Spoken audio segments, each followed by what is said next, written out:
So next we're going to go over the subcuticular suture. This is good for very subtle approximations and typically used to close up the skin and leave little to no scar. I have a diagram drawn here, and this shows how you should be positioning your sutures, and this will make a bit more sense once you see it. So we take our one bite and we want to go a bit back, either the same or a bit back on the next one, so it's a bit like this S shape, and the whole thing is done in the subcuticular plane as much as you can. You don't go deep, you don't go superficial, you go right in the middle, and you want to stay in that plane and keep it as flat as possible, which is difficult. I've only done it a few times and haven't done it that well either, but we will get through this together. So once again, showing you here, not in the pink, not in the beige, but just in between and staying on that level. So we're going to start at this end towards the apex. To anchor it, we want to put in a buried suture, and since we're getting very deep and angular, it sometimes helps for the so yeah, we start with a buried suture towards the end here to create an anchor point. This whole suture should not be visible from the top if we do it correctly, so let's hope we do it correctly.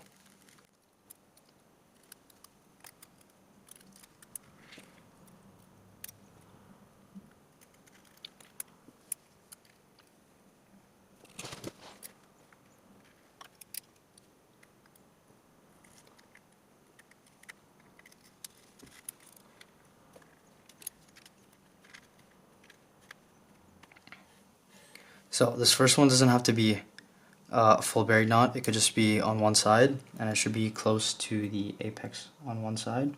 I almost just cut up both ends, that would have been unfortunate. But we cut off one end, the short end of course, and now we have that anchor that secures our knot. And then we go towards the apex we're close to, and going deep, we want to come superficial, just below the skin. So we shouldn't emerge from the top, it should all be within the wound.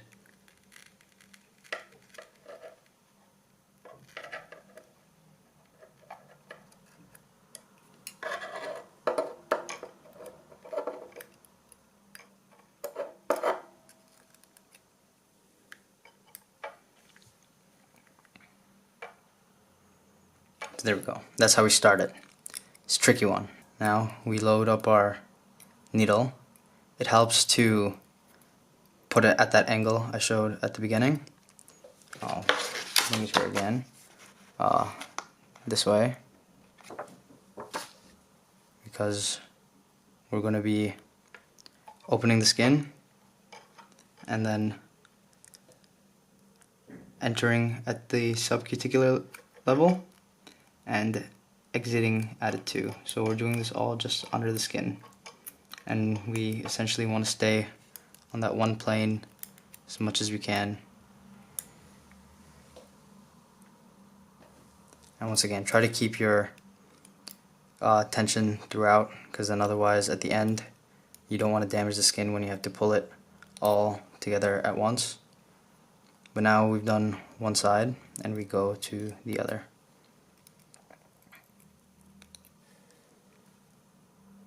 Again, as I showed in the diagram, we exited from here, so we want to enter a bit back on the other side.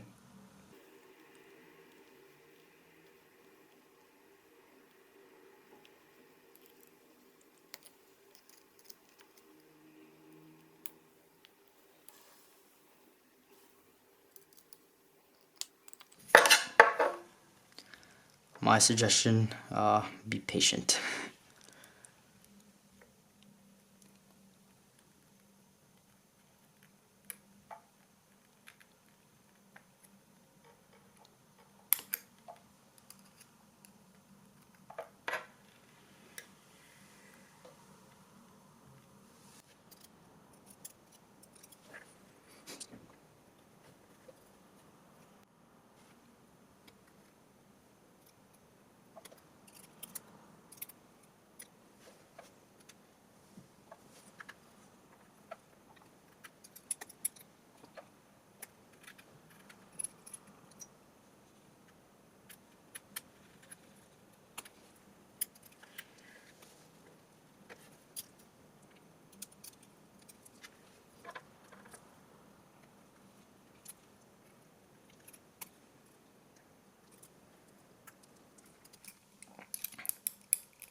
going to take a quick second to mention something to look out for as well. This is called buttonholing, and it's when you go in, come out from on top mistakenly, and then go back in, and then it creates that dimple you see here. That's buttonholing, so you want to make sure you're underneath the skin in the subcuticular space the whole time.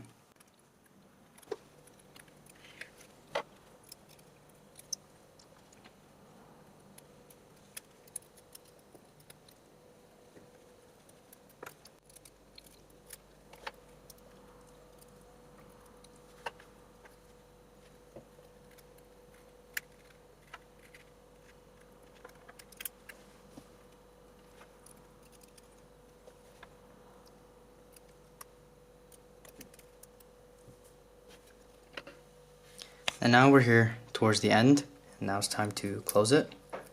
So we do our final bite at the apex again, going in deep, coming out right before we get to the skin.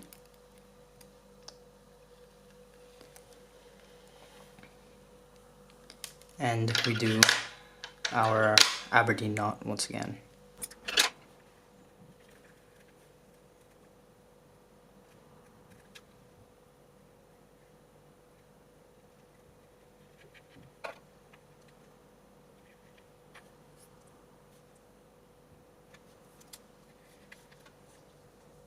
Here we go. So now we have it secure, and once again we bury it, take it inside the wound under the knot,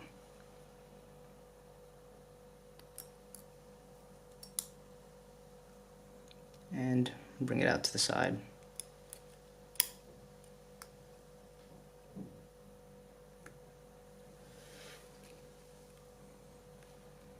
Just like that. Some tension on it, cut it nice and close to the skin, and it'll fall back in place. There you go. So I could have done better with measuring my edges, but not terrible. Tension could have been more even throughout, but you know, like I said, we all got to practice. I'm a part of that too, but I hope this showed you at least the minimum techniques to do so. I'm quite proud of that. And I do like how this feels. Squishy, squishy.